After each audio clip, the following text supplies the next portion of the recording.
थोड़ा ये global factors की बात कर लेते हैं, क्योंकि पिछला हफ्ता हमारे लिए तो बहुत ही बढ़िया रहा, बट ग्लोबल मार्केट्स के लिए भी अच्छा रहा। डाउ पर भी हम देख रहे हैं नए हाईस बनते हुए दिखे हैं, एसएनपी अपने नए हाई से सिर्फ 20 पॉइंट दूर है, तो ग्लोबल मोमेंटम भी अच्छा दिख रहा है। अनिल जी, थोड़ा इसके बारे में समझाइए। अच्छा नहीं है दीप, बहुत अच्छा है। इनफैक्ट हमारे जितना है हमारे से बेहतर है, अच्छा। आप ये कह सकते हैं। और उसका रीज़न ये है दीप कि देखिए हो क्या रहा है। अमेरिका में पिछले हफ्ते क्लोजिंग बेसिस पे 5 में से 4 दिन हाई बने। Yes sir. और इंट्राडे 3 दिन हाई बने। शुक्रवार को जो आपने देखा है, शुक्रवार को अब तक का हाईएस्ट लेवल देखा है डाउ में।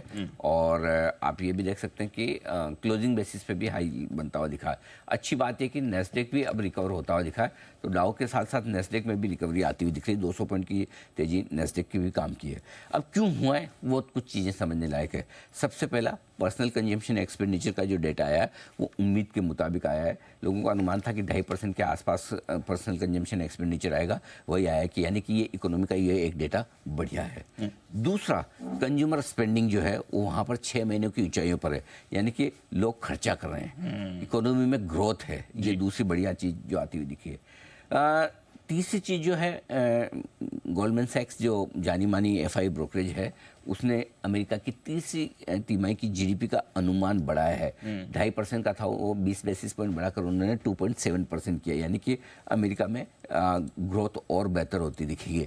ये तीनों डेटा कुछ कह रहे हैं, और ये तीनों डेटा क्या कह रहे हैं? वो ये कह रहे हैं कि भाइयों, दूर दूर तक कोई मंदी नहीं है। जो पिछले महीने की शुरुआत में मंदी का डर, रेसेशन रेसेशन रेसेशन कुछ लोग चिल्लाए थे 3 दिन के लिए, वो 3 हफ्तों में गायब हो चुका है पूरी तरह से। इनफैक्ट रेसेशन को छोड़िए और मजबूती की तरफ बढ़ने की संकेत अमेरिका की अर्थव्यवस्था से आते हुए दिख रहे हैं। ऐसा कब दिखता है कि लाइफ हाई पर आपका माफ कीजिए, लाइफ लगातार लंबे समय तक आपकी ब्याज दरें ऊपर बनी रहे, उसके बावजूद तगड़ा एक्शन यहाँ पर होता दिख रहा है। ठीक है, पिछले हफ्ते 4 बार क्लोजिंग हाई बनाया है अमेरिका ने, डाउन है, और 3 बार इंट्राडे हाई बनाया है।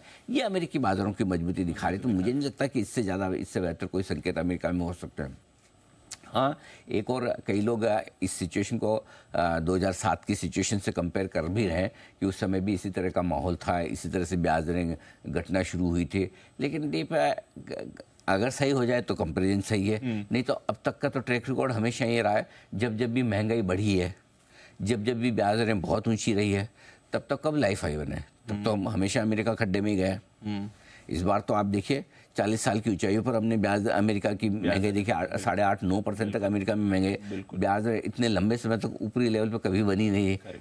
उसके बावजूद न इकोनॉमी खराब है, न कंपनियों के नतीजे खराब है, न कहीं मंदी का। सो कई बार क्या होता है कि ठीक है, इतिहास पढ़ना समझना जरूरी है, लेकिन इतिहास दोहराता भी है, लेकिन हर बार ही दोहरा है। आपको याद होगा, हमने जब 2023 में पिछले साल जो शुरुआत की थी हमने 1 तारीख को, 1 जनवरी 2023 को, और उससे पहले दिसंबर 2022 के अंत में जब हमने रिव्यू किया था साल का, तो मैंने कहा था ये साल सबसे बड़ा अनलर्निंग का। Yes sir. मतलब जो हमने सीखा, करेक्ट सर, वो सारा उल्टा हुआ। Yes sir. तो कई बार हो सकता है आप कंपेयर करें, 2007 में भी ऐसा ही माहौल था। यू नेवर नो कि वो होगा कि नहीं होगा। मेरा पॉइंट सिंपल है, जो चीज़ नहीं पता है उसकी टेंशन क्यों? सही बात। अगर हमें जो चीज़ें पता है, अगर हम उनको ढंग से कर लेना, काफ़ी है, तो फिर तो भी लाइफ में काफ़ी कुछ है। सो अगर समझो माहौल जिस तरह का है, जिस तरह की इकोनॉमी, आज अमेरिका की इकोनॉमी मजबूत है, हमारी इकोनॉमी मजबूत है, क्या सिर्फ मार्केट सिर्फ इस वजह से घटना चाहिए कि बहुत ज़्यादा बढ़ गए? इसके अलावा कोई कारण किसी को दिखता है तो बताए। सही बात है। अगर बहुत ज़्यादा मार्केट बढ़ गए इसी वजह से घटने चाहिए, वो तो फिर हल्के फुल्के करेक्शन आ सकते हैं। लेकिन ऐसा रेसेशन आ जाए या मंदी आ जाए या कोई इकोनॉमी में बबल हो, ये तो ना अमेरिका में दिखता है ना यहाँ दिखता है। करेक्ट। सो आई थिंक छोटे मोटे करेक्शन आ सकते हैं, कभी भी आ सकते हैं। और अगर समझो बड़ी मंदी आनी भी है, तो बड़ी मंदी आने के पहले कोई इंपॉर्टेंट लेवल तो तोड़े बाजार, है ना, कोई इंपॉर्टेंट लेवल तोड़े, तब तो बड़ी मंदी की सोचे भी। सो आई थिंक जरूरत से ज़्यादा पढ़ लिख लेना भी खतरनाक हो सकता है। इस वीकेंड पे मैं भी व्हाट्सएप यूनिवर्सिटी का स्टूडेंट था, तो बहुत सारे मैसेज घूम घूम के आ रहे थे। मैंने कहा थोड़े समय के लिए इग्नोर, होगी मंदी तो यहीं होगी, इसी स्क्रीन पे होगी, 9 से 3:30 के बीच में होगी, आपकी आंखों के सामने होगी।